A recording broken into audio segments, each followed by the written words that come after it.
Now, he's responsible for that to some degree, because Nietzsche said, with his conception of the overman, let's say, is that human beings would have to create their own values, because the value structure that had descended from on high was now shunted aside. But there's a major problem with that, many major problems. The psychoanalysts were the first people who really figured this out after Nietzsche, because imagine that we don't have a relationship with the transcendental anymore that orients us. Okay, now we have to turn to ourselves.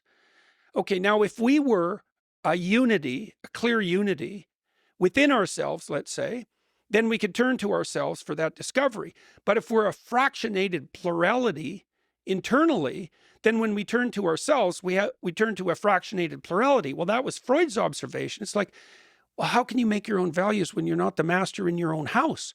Like, you're a war of competing motivations. Or maybe you're someone who's dominated by the will to force and compulsion.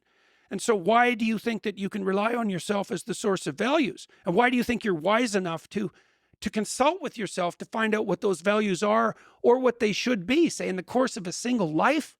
I mean, you know, it's difficult to organize your own personal relationship, like one relationship in the course of your life, let alone to try to imagine that out of whole cloth you could construct an ethos that would be psychologically and socially stabilizing and last over the long run. It's like, and of course, Marx, people like that, the people who reduce human motivation to a single axis, they had the intellectual hubris to imagine that they could do that. Postmodernists are a good example of that as well.